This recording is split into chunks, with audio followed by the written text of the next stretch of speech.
Connections, a place to learn about and celebrate creative arts therapy. Each week we'll explore new ways that music, art, and dance can reach, connect with, and help individuals of all stages of health and wellness. Hi, I'm Bree Beynon, a board-certified music therapist and the managing partner for the Palm Beach Music Therapy Institute. Tune in as I interview professionals from healthcare and educational backgrounds on the impact of the creative arts. If you prefer to watch our live video stream, simply visit www.pbmti.com.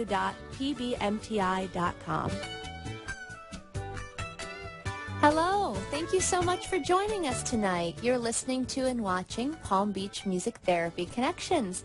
I'm your host, Bree Beynon, board-certified music therapist and neurologic music therapist here locally in Southeast Florida with the Palm Beach Music Therapy Institute. So glad you're joining us tonight. If you're new to this program, we talk about the creative arts, music, rhythm, dance, art, different ways that these mediums help reach people, connect them, bring them joy, bring them comfort. So I'm so excited today. I know I'm always excited, but I'm really excited today because finally I have someone on the show to talk about dance and movement therapy, which is not something we've had an option to talk about yet. So we have our guest today, our very special guest is Alexia Ioannidis. She is a licensed mental health counselor and a dance and movement therapy intern working locally here in Palm Beach County with the Island Counseling Group. So she's going to be talking to us a little bit about her background in mental health, how that brought to her path in dance and movement therapy, and what that means. Just like I'm constantly learning things about creative arts therapies and always educating and advocating for music therapy, I'm sure she's doing the same for dance and movement therapy. So I'm really excited to learn more about that and to share that with all of you as well. Since dance and movement is obviously the key part of that is rhythm, I wanted to set it up by talking about the role that rhythm plays in my field, in music therapy, and specifically in neurologic music therapy, which again is a special certification that relies solely on how music and rhythm affect the brain in the rehabilitation process. So one really famous example of this that people have often heard about and helps explain it a little bit is the situation with Congresswoman Gabby Gifford in Arizona. She had a very unfortunate incident where she was shot in the head and a large part of her speech center was missing as a result of that gunshot wound. And so when she was receiving her rehabilitation, her treatment, they started to realize that she had like a word or two and would say just that word to answer every question. So in looking for different ways to approach this, they do have a neurologic music therapist on site at that hospital. So the NMT worked with Gabby and found, much as like the case with many clients that are living with a neurologic disorder or are a traumatic brain injury survivor, stroke survivor, that when they can't speak, oftentimes they are able to sing. And since we've talked about before, music is processed all over the brain. It is processed in those speech centers, those emotion centers, those memory cores that are often affected by an incident, by a disorder. But music's able to sneak in that back door because it is something that is processed all over the brain. So if you can reach someone through music, you're able to use it as a tool to rebuild. So that's exactly what they did with Congresswoman Gifford. They rebuilt through song. And she was able to share sentiments like, I love you, to her husband through singing for the first time since her incident. And we're able to work from there, transitioning the fun that she was having from being able to sing these songs and interact with others in such a positive way, but transition that to functional speech.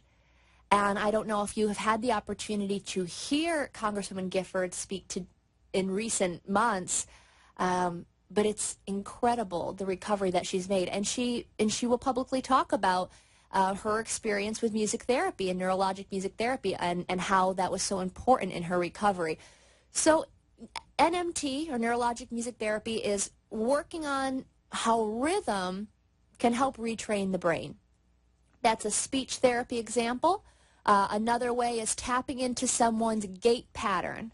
So if someone is a survivor of a stroke and has severe impact in their gait, they're able to walk, but maybe with a cane or with a walker, or kind of shuffling one foot. Usually stroke will affect one side of the body.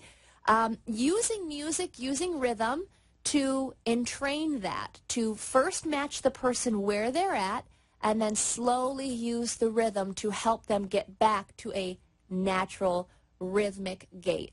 I'm oversimplifying incredibly because there's actually a lot of math that goes into this and consideration on the part of the therapist, the music therapist working with the physical and occupational therapist.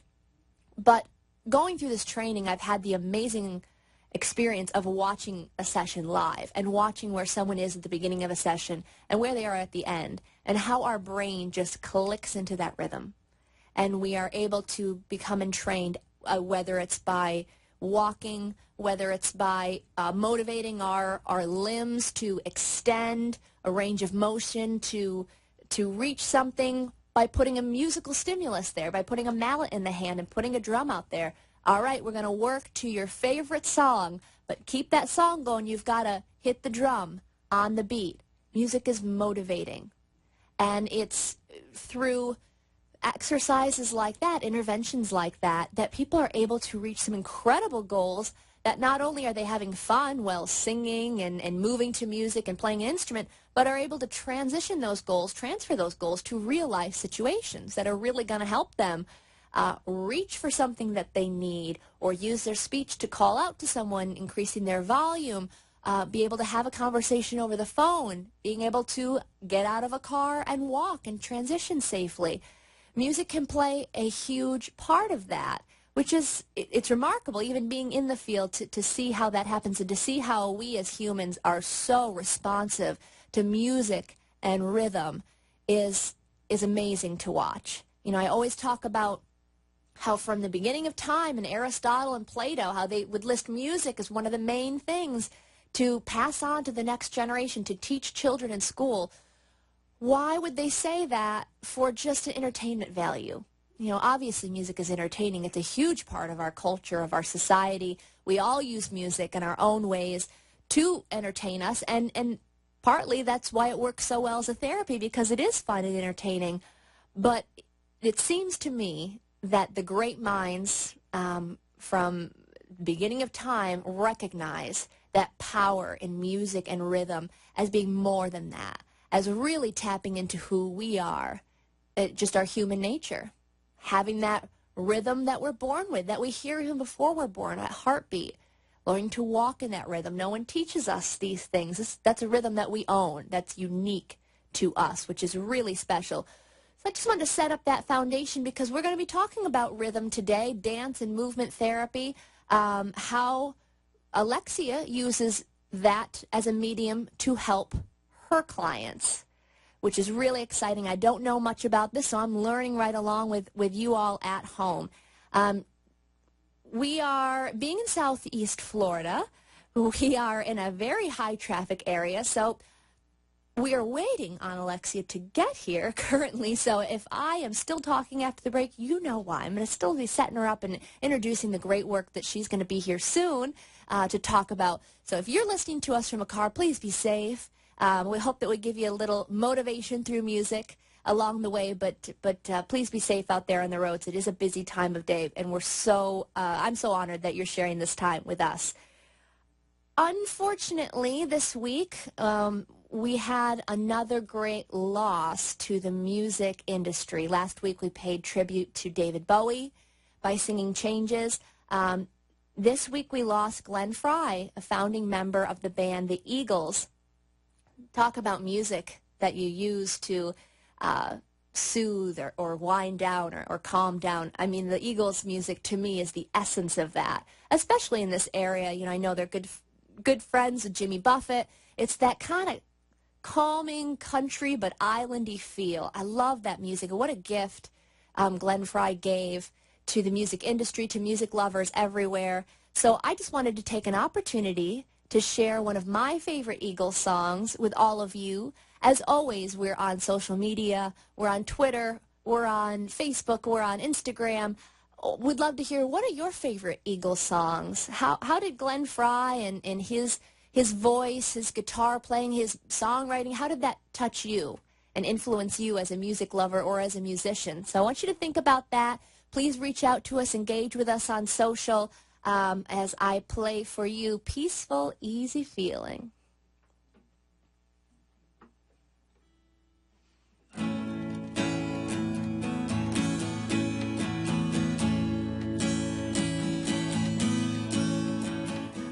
I like the way your sparkling earrings lay upon your skin so brown,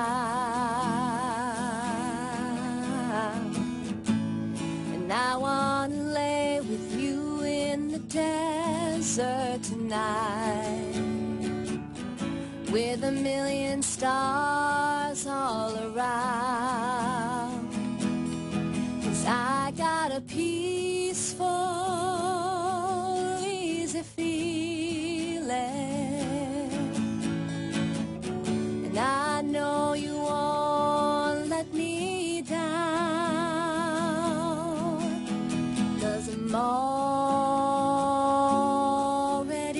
standing on the ground. I found out a long time ago what a woman can do to your soul. Oh, but she can't take you anywhere. Don't already know how to go. I got a peaceful, easy feeling, and I know you won't let me down, 'cause I'm already standing. Yes, I'm already standing. Yes, I'm already standing on the ground.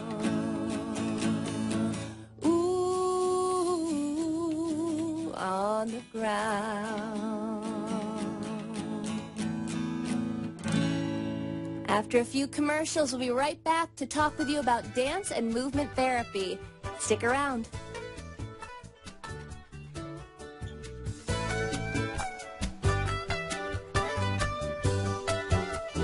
Mom's fall was a wake-up call. We knew she needed help, but we also knew she'd never leave her home. With jobs and kids, we can't always be there. We weren't sure who to trust to help around the house and make sure she takes her medications. We did our research and found our answer. Bright Star Care. Their home care teams are led by registered nurses with help available 24/7. Thanks to Bright Star Care, Mom can stay where she wants to be, at home.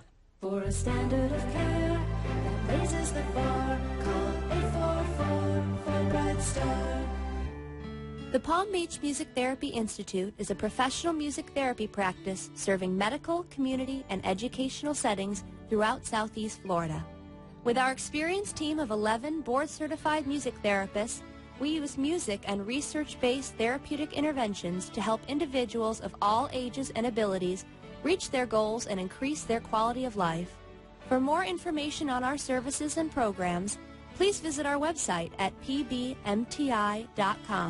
Engage with us on Facebook, Twitter, or Instagram, or call us at 561-747-9944.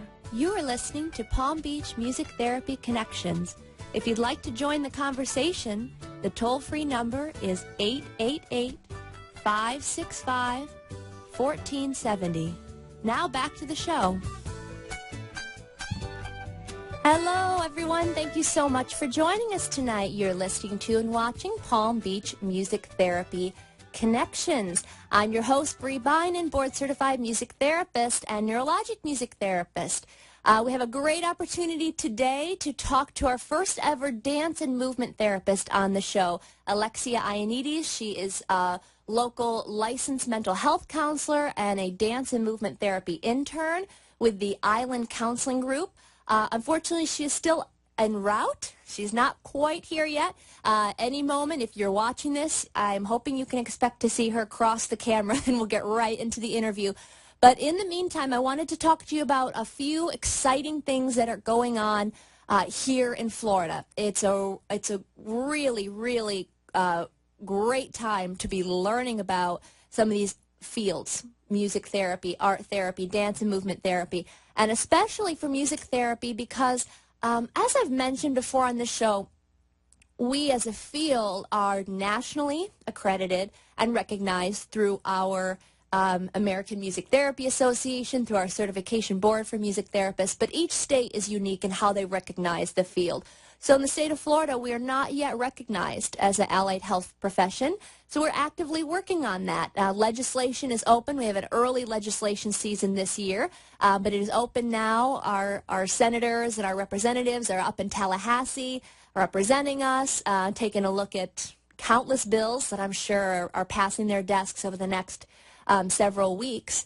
And we have a bill, which is so exciting. We have a registry bill.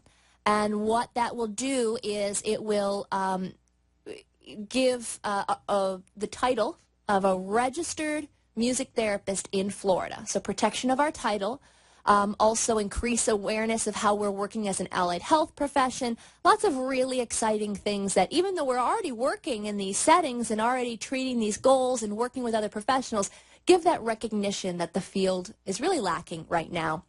So we've made it through 2 committees so far. We've got 4 to go before it's heard on the floor and goes to the governor. So really, really exciting. We're going up for Music Therapy Hill Day. Our second ever Hill Day is going to be on February 2nd in Tallahassee. So if any music therapists are listening from around Florida, it's a great time. Elisa, who hosted the show, co-hosted the show a few weeks ago for me, and she's been on the show a few times. She and I are going to be going up there for the 3rd year in a row to meet with our representatives, to meet with our senators, to talk to them about the bill, talk to them about the clients that we work with. And I'm hoping that all of you who've been loyal listeners, listening to the show, watching it, reaching out to us on social media, that you, if you're in Florida, will take the time to reach out to your legislators and let them know that you support this bill. It would mean the world to us. Like I said, it's going well so far, but it takes a village. It takes everyone's support. I just got word just about an hour or so ago that we're going to be fortunate enough to have our local senator, Senator Clemens, call on the show next week to talk more about the bill. He's a co-sponsor for the bill. He's been helping us get it through, and so we're going to hear from him next week, and also some members of our task force, our Florida Music Therapy Task Force, who are working tirelessly to get this thing passed, which is really exciting. So thrilled to have all of them call in next week. And next week is Florida Music Therapy Week. So what a better time to celebrate all the exciting things that are going on. All right. So we are still in a situation where, unfortunately, our guest is not quite here yet. So you're going to hear a little bit more from me. And I figured, why not do a little more Eagles?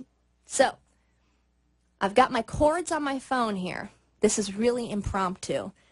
But I'm hoping that it'll inspire everyone listening and watching to sing along with me. Play a little Name That Tune. I don't think it'll take you long to catch on.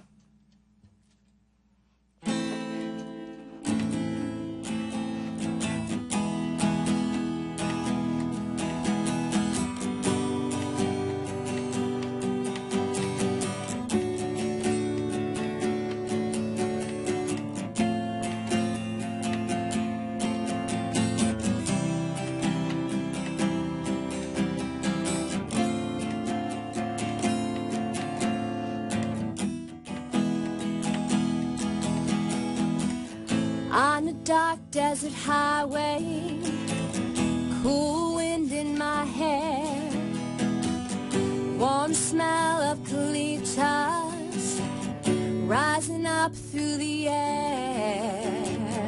Up ahead in the distance, saw a shimmering light. My head grew heavy and my sight grew dim. Had to stop for the night. There she was in the distance. I heard the mission bell. I was thinking to myself, this could be heaven or this could be hell. Then she lit up a candle and she showed me the way. There were voices down the corridor. I thought I heard them say, welcome to the Hotel California. Such a lovely place, such a lovely face.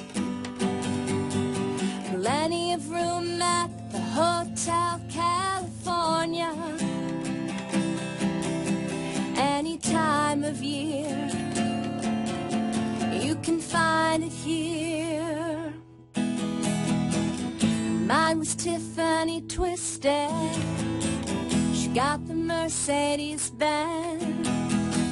She got a lot of pretty, pretty boys that she calls friends. How they dance in the courtyard, sweet summer sweat. Some dance to remember, some dance to forget. So I called up the captain. I said, please bring me my wine. They said, we haven't had that spirit here since 1969. Since still those voices are calling from miles away. Wake you up in the middle of the night just to hear them say, welcome to the Hotel California. Such a lovely place, such a lovely face. Living it up at the Hotel California. What a nice surprise for your alibi. Mirrors on the ceiling, they got pink champagne on ice. We are all just prisoners here of our own device. And in the master's chambers, they've gathered for the feast. They can stick it with their steely knives, but they just can't kill the beast. Last thing I remember, I was running for the door. Had to get that passage back to the place I was before. Relax, said the night man, we are programmed to receive. You can check out any time you like, but you can never leave. Welcome to the Hotel California. Such a lovely place, such a lovely face. They're living it up at the Hotel California. What a nice surprise for your alibi.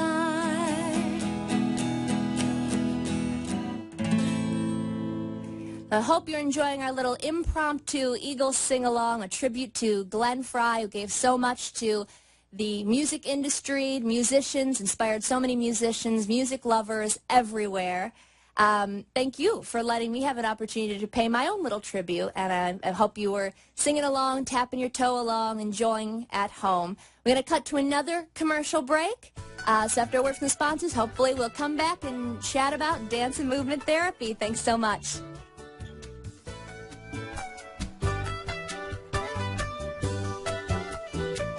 Mom's fall was a wake-up call. We knew she needed help, but we also knew she'd never leave her home. With jobs and kids, we can't always be there. We weren't sure who to trust to help around the house and make sure she takes her medications. We did our research and found our answer, Bright Star Care. Their home care teams are led by registered nurses, with help available 24/7. Thanks to Bright Star Care, Mom can stay where she wants to be, at home.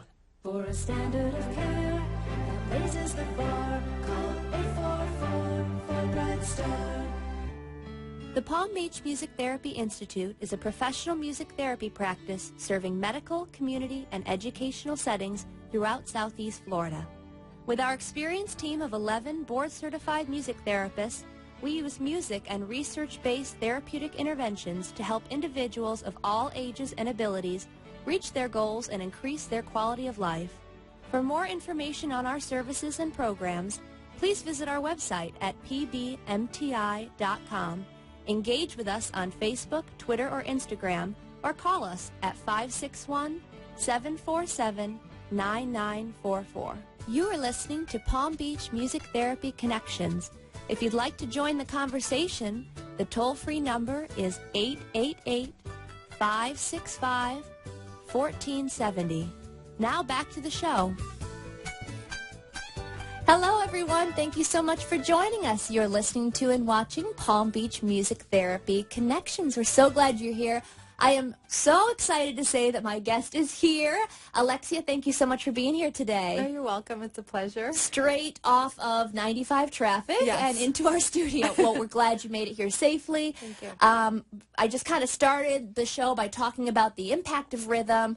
And who knows that better than someone who is involved in dance and movement therapy, something I don't know much about, so I've been really excited to have you on the show to complete this kind of puzzle of creative arts therapies and the different ways these mediums reach people. Absolutely. Yeah, so if you wouldn't mind just kind of talking about your background and what kind of brought you into this field. Sure, absolutely. Well, thank you for having me here. I'm really excited to talk about this. So I'm a licensed psychotherapist in the state of Florida. I've been licensed for about 5 years, and I'm a qualified supervisor as well, so I'm able to supervise interns who want to get licensed in psychotherapy. And when I was in my undergrad program, I was majoring in psychology, and I was actually a music minor. Oh. And I decided to take a ballet class. And I fell in love with ballet, and I decided to then take a contemporary modern class and then take a jazz class, and it just kept building. And I ended up switching my minor to dance instead of music. And I had always had a passion for dance since I was a child, but I never had the opportunity to explore it. So when I was in my undergrad program, I thought to myself, wouldn't it be cool if I could integrate psychology and dance and use it as a way to help my clients instead of just the typical talk therapy? And so I did some research, and I found that there is a psychotherapy called dance movement therapy. It's been around for decades. And basically they use movement psychotherapeutically to aid in the integration of a person emotionally, cognitively, physically. We do believe as dance therapists that the mind, body, and spirit are interconnected. So I'm just really passionate to talk about it and educate people more on it. Absolutely, and such a need for that. It's so funny because, you know, being a music therapist, we have a lot on the show, and every story is the same. Like, I knew I wanted to be something in psychology, help people, and I knew I loved music, and I had no idea the two could coexist. And sounds like it's the same for dance music, movement therapy. Absolutely. So were you working, or I know you've been working as a licensed mental health counselor. Correct. And starting to bring dance in that way, or tell us how you integrate that into your practice. Sure. So in 2011, I actually applied for an alternate route training program in New York at the 92nd Y. I had already completed my master's in counseling psychology. I was already licensed, so I didn't want to get a second master's in dance therapy. So I found this training, and I attended for 3 summers in a row. I did a 3-week intensive each year, and I completed all my coursework for dance therapy. And then I came back and started interning at different treatment centers that deal with substance abuse primarily, and then you see the co-occurring disorders, depression, anxiety, ADHD, trauma. So I started running groups at these treatment centers as an independent contractor, and then about 2 years ago, I opened up my own private practice on Palm Beach Island. So I haven't started doing dance therapy at the private practice yet, which I do intend doing this year, But really most of my experience has been with groups in the treatment world, and it's just been a really awesome experience. So. Which is how we've kind of crossed paths too, and being able to collaborate with music and dance therapy a little bit. So that's really exciting. We'll talk about that too. Yeah. So dance movement therapy, it's a master's level. Correct. Okay. Correct. And you know, I'm sure you guys face some of the similar things. I was talking a lot before you came in about we've got a bill up to try to get us recognized as being a treatment modality, an allied health profession in the state of Florida. Are you able to bill for services like that? Absolutely. Wonderful. Yes. That's great. You are. Actually, my first experience at a treatment center was called Recovery Associates. The owner of the rehab came to me and said, look, we can bill for it. I mean, he actually pointed to this paper that had all the billing services, and experiential arts and dance movement therapy specifically was one of the arts that you could actually bill for. Great. So, and this was a few years ago. So, yeah, it's definitely recognized as a psychotherapy, and it's just as valid as talk therapy. Excellent. And you say the field itself is just a couple decades. I mean, which it's rooted, but that's still, you know, we understand having music therapy, you know, come about in the 50s. We, you know, we're still looked at as a new field, even being 60 years old, you know. So how have you seen the progress in the field since, you know, learning about the history of it over the last couple decades? I mean, I think it's growing now. I think people are, especially in the treatment field, are getting tired of experimenting with the typical traditional therapies. They're seeing that the clients are tired of the traditional talk therapy. And specifically with substance abuse population, they lie a lot. That's just kind of like the population that I work with. They don't tell the truth. That's part of the issues, the denial. So using movement and using body to express themselves is such an innovative way of healing and experiencing therapy.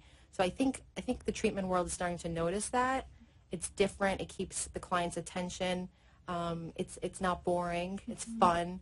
So I think it's growing in South Florida. I'm not sure about the rest of the country, but I know that there are more dance movement therapists applying every year for the registry. So it is growing as a There's profession. a lot to that, and it surprised me too, being a business owner in this area, and in my background being mostly working with seniors. First of all, not really realizing moving to this area that it was such a hotbed, I guess, for recovery centers. I didn't realize that about South Florida, and that really is one of our biggest client bases. It's to sell, you know, music therapy services, to go in. It's some of my easiest sells because they're really excited for a creative new way to reach these individuals. Absolutely, yes. And they're looking to stand out. Like you said, you know, there's a treatment center popping up on every corner in South Florida. This is the hub in the nation. So each treatment center, what I'm noticing, is looking for something to stand out from the rest. Yes. And creative arts therapies is really like the path that they're taking now, saying, you know, we're offering drama therapy, music therapy, dance therapy, psychodrama. All these different therapies are engaging experientially with clients as opposed to just using the mind, which is very cerebral and boring.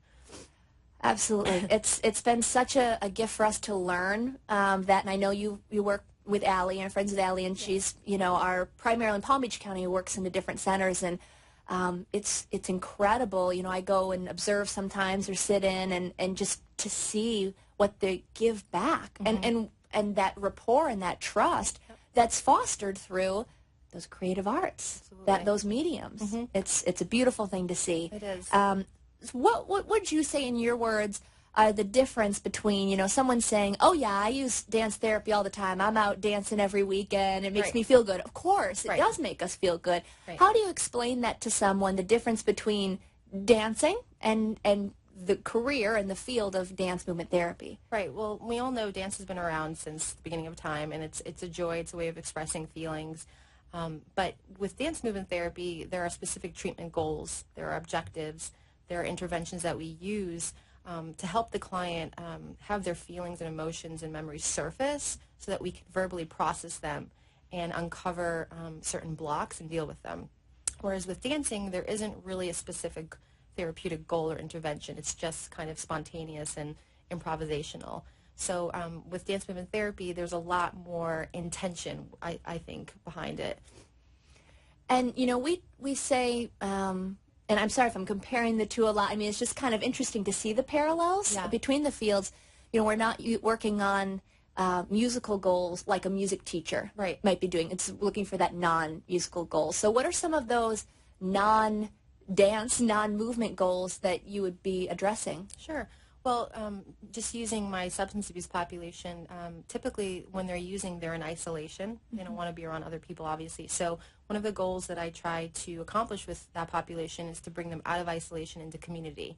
So, for instance, we'll have a client start first by doing a warm-up movement, maybe moving their head around, and then everybody will mirror that movement in the group.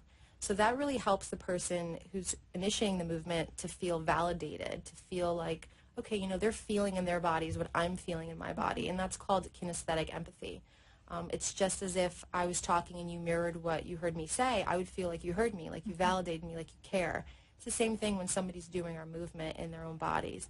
So that's one of the goals. Also, dance movement therapy promotes just greater body awareness, knowing you know, everything is integrated, being able to control the body. That's something that they struggle with as well in that population, feeling out of control, feeling numb from all the substance use. So being able to move their bodies the way that they decide is so empowering.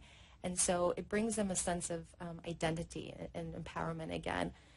And just, again, like self-esteem, improved self-esteem, distraction, so important for substance abuse, to feel like they have something to do besides just numbing out and using drugs. I think it's just leisure. It's just fun. It's just exciting, something different. So, do you, because it is new and maybe something that requires someone to think outside the box a little bit, go out of their comfort zone, which, as we understand, working in addiction, to come out of that comfort zone is a big deal. Right. What are some tricks or tips that you would use to help kind of ease someone into that, or be that icebreaker into dance and movement therapy? So typically I'll start with a movement.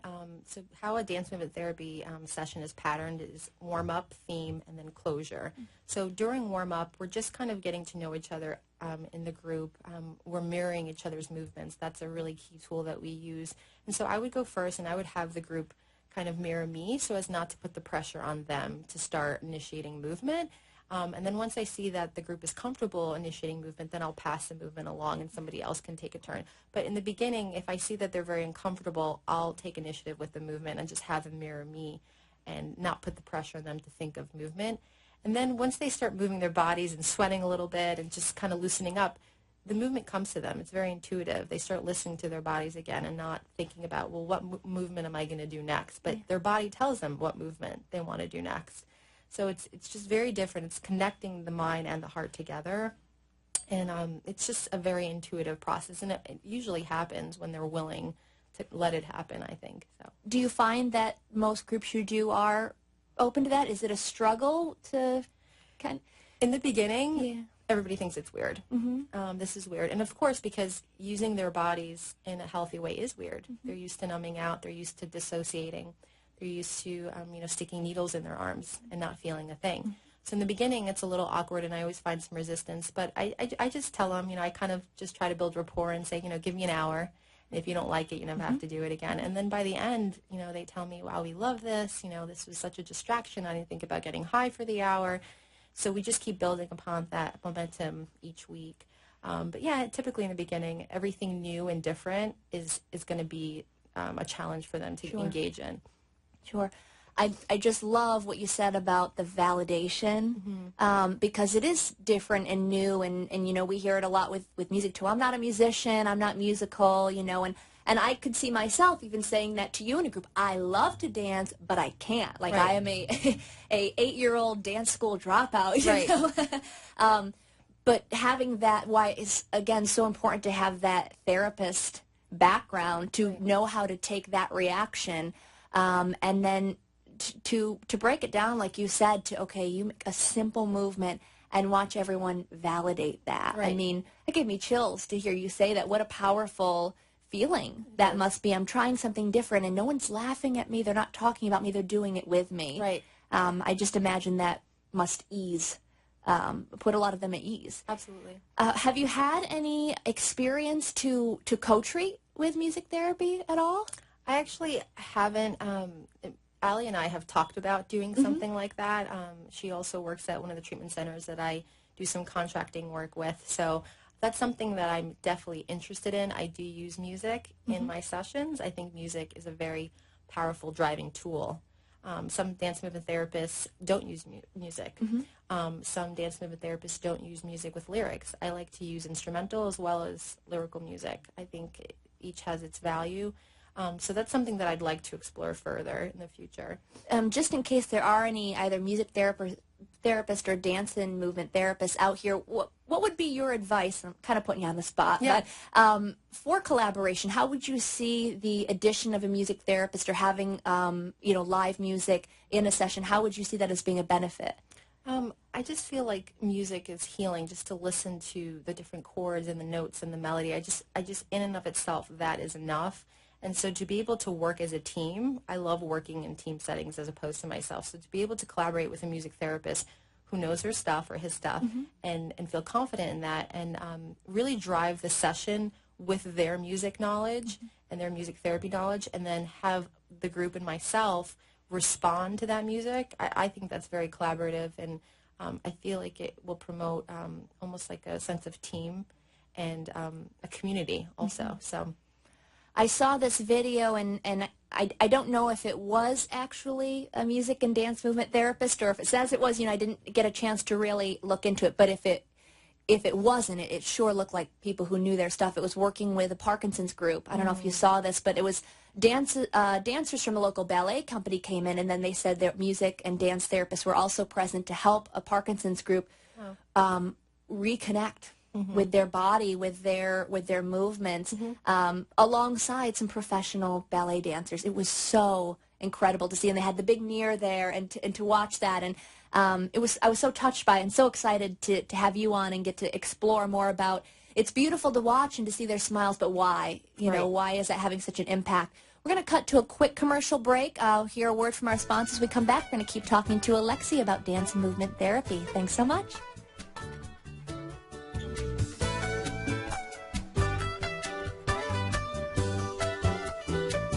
Mom's fall was a wake-up call. We knew she needed help, but we also knew she'd never leave her home. With jobs and kids, we can't always be there. We weren't sure who to trust to help around the house and make sure she takes her medications. We did our research and found our answer. Bright Star Care. Their home care teams are led by registered nurses with help available 24/7. Thanks to Bright Star Care, Mom can stay where she wants to be, at home. For a standard of care that raises the bar, call 844 for Bright Star. The Palm Beach Music Therapy Institute is a professional music therapy practice serving medical, community, and educational settings throughout Southeast Florida. With our experienced team of 11 board-certified music therapists, we use music and research-based therapeutic interventions to help individuals of all ages and abilities reach their goals and increase their quality of life. For more information on our services and programs, please visit our website at pbmti.com. Engage with us on Facebook, Twitter, or Instagram, or call us at 561-747-9944. You are listening to Palm Beach Music Therapy Connections. If you'd like to join the conversation, the toll-free number is 888-565-1470. Now back to the show. Hello, everyone. Thank you so much for joining us tonight. You're listening to and watching Palm Beach Music Therapy Connections. I'm here with my special guest tonight, Alexia Ioannidis. She is a licensed mental health counselor with the Island Counseling Group, Yes. and a dance and movement therapy intern. She's been telling us all about kind of the piece of the puzzle that we've been missing on this show. We've talked a lot to music and art therapists and some other expressive arts things going on in the community, but I'm just really enjoying learning more about dance and movement therapy, especially because we're crossing paths. We're working in some of the same settings and talking about collaborative ways to combine music and dance and rhythm in such a natural way. It just makes sense. Absolutely. So Yes. we've been talking a lot about substance abuse and recovery settings specifically, but what are some other settings where this would be beneficial? Really any rehabilitation center. It could be done in a private practice. I know a dance movement therapist who works with children with special needs, autism. developmental disorders, with the elderly. I mean, truly, if you're a human, you can do dance movement therapy. It works with any population. Sometimes that's our key to connecting with people too. In music therapy, is people say, "I don't sing. I'm not a musician. I've never sang. I'm not sure if this is for me." I say, "Did you dance?" Right. Okay. So again, I work mostly with seniors with neurodegenerative disorders. So a lot of my clients in the 80s, 90s, who were in their prime in the 40s and 50s, the age of big band. So just an example. Today, I spoke to an early onset Alzheimer's group of the Alzheimer's Association. And a lot of people connected with the idea of dancing. And at the end of it all, one of the clients came up to me and said, you know, my husband and I have been jitterbugging for 60 years. Wow. And it's early onset, so people are still, you know, ambulatory and very high functioning. And I said, if I pull out my guitar again for a fourth encore at this point, you know, would you jitterbug for everyone? And she's, get over here. She pulls her husband over, and we did 5 foot 2 eyes of blue, and they did the routine that they've been doing for 60 years. Wow, that's awesome. It was incredible, and I thought, I came right from there to here, and I thought, what a setup, you know, to talk about the importance of that that rhythm. So I would love to see a dance movement therapist working with the group with dementia and related diagnoses. I can only imagine the impact that it would have in that setting. We talked a little bit about some of the goals, different interventions that you would use. Would you mind sharing some of your favorite stories, things that you've observed and maybe that even surprised you in your field? Sure. So like I was explaining before, a dance movement therapy session usually consists of warm-up, theme, and closure or centering, grounding. So during the theme, it's usually up to the clients to bring the topic to the group and what they want to move to. And it usually comes out of the warm-up. So one day while I was running a group, there was a feather on the floor, and the client picked up the feather and started moving with the feather, and that became the theme. So I asked the girls, because I was working with all girls at the time, what does that feather represent to you? So some girls said it represents feeling light as a feather. And so I asked them, what does it feel like to be light in your movements? What does it feel like to have no baggage in life, to maybe let go of that baggage that you've been carrying around for a while? And so they started moving in ways that felt very light, that felt very free, very airy. And I just saw some of the women just starting to take off this imaginary baggage, these chains, these burdens that they were carrying for so long, and just dropping them on the floor. And as they did that, they became more and more light in their movements. And I could see their bodies becoming more free and open and expressive as they were letting go of this imaginary baggage. And it was just amazing, the metaphor and the power of the symbolism that was being seen in their movement. And we processed it afterwards, and all different types of memories came up for these girls, and they wrote about it a little bit. That's something that I usually do. I usually have them write after a movement in their journal and kind of really integrate and soak into everything that they're doing, and then we talk about it. Talking is still part of the dance movement therapy session. It's important to process what comes up for them. So that's one of the memories that stands out for me. I'll never forget that hot pink feather that she found on the floor just laying there. Yeah, wasn't planned. Wasn't planned. Yeah, and that idea came from them. That's Absolutely. really special. And I really try to encourage that. It's easy for me to bring a topic to the group, but I like when they have the content ready, and it comes from their movement in the warm-up typically. So they feel like they're in control of their treatment, which is so powerful. Absolutely. It's huge. Yeah, to give that back to them and to be part of that, and again, that validation of you're listening to me. Absolutely. Yeah, that's wonderful. So we talked about, that your career in licensed mental health counseling kind of, and in your interest in dance, lent itself into this not a master's program, but like an equivalency type program. Yeah. So you've been an intern for a few years, but something big is coming? Yes, it is, finally. I've been so busy with work and just life in general. Sure. So I've been an intern since 2011. That's when I entered the training program in New York. And so I was there for 3 years, 3 summers, and then I come back and started interning with one of the pioneers of dance movement therapy. Her name is Susan Kleinman. She's a dance movement therapist at the Renfrew Center in Coconut Creek. Oh, And wonderful. so that is a treatment center that deals with eating disorders specifically. Okay. So she's been working with eating disorders and dance movement therapy for over 25 years. And so it's really interesting because eating disorders is one of my passions. I've seen a lot of that issue with substance abuse. It's usually co-occurring. So Susan has been very generous in helping me understand eating disorders better and how dance movement therapy can aid in helping someone heal with body image and the way they look at themselves and the way they view food and the way they view life and relationships. As of last month, I will be, actually next month, I will be a registered dance movement therapist, which is awesome. Congratulations. So I gave in all my paperwork last month. I'm just waiting to hear back from the board.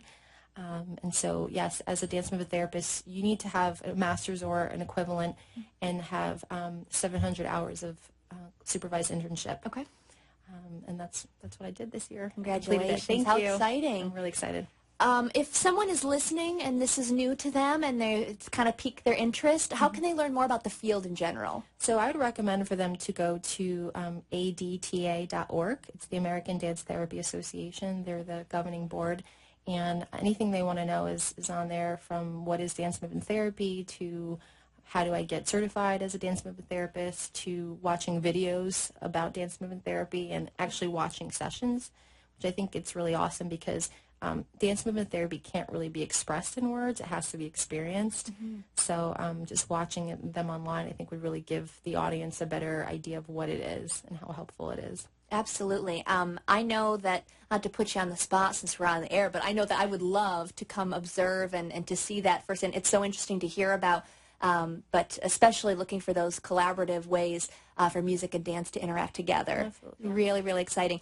We've got 2 minutes left. I would love to give you an opportunity to talk about your practice and how Sure. people can get in touch with you personally with any questions. Sure. So my private practice is called the Island Counseling Group. And people can reach me via email. It's islandcounselinggroup@gmail.com, or they can browse my website. It's islandcounselinggroup.com, or they can call me on my phone, my business phone. My number is 561-989-4307. So you could call me, shoot me an email. Again, it's 561-989-4307, and all my information, my bio, is on my website, islandcounselinggroup.com. And services occur right at your site, or do you travel to other places? All of my individual therapy occurs at the private practice, and I plan this year to be doing dance movement therapy individual sessions at the private practice. But I also do some independent contracting work at treatment centers as well. Okay, wonderful. So exciting. Thank you so much for taking the time to talk with us today. I know we fit a lot of information into a short amount of time, so if you have any questions, you have Alexia's information. If you didn't catch that, just reach out to us, pbmti.com, Facebook, Twitter, Instagram, all that good stuff. We'll pass you on to Alexia. You can learn more about her. Have a wonderful week. Next week is Florida Music Therapy Week. We're going to be talking about some exciting things going on. Thanks for sharing this night with us, and we'll look forward to seeing you next week.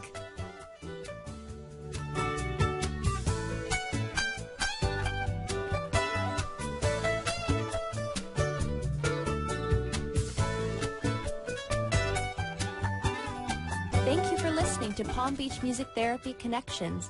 We hope you enjoyed today's program and discovered new ways to bring music, art, and dance into your home or workplace. Please find a copy of today's show at pbmti.com. If you have any questions for our guest or myself, please email me at Bree, that's B-R-E-E, at pbmti.com, or call the Palm Beach Music Therapy Institute at 561-747-9944. Tune back in next week for an all-new live show. See you then. The opinions expressed on the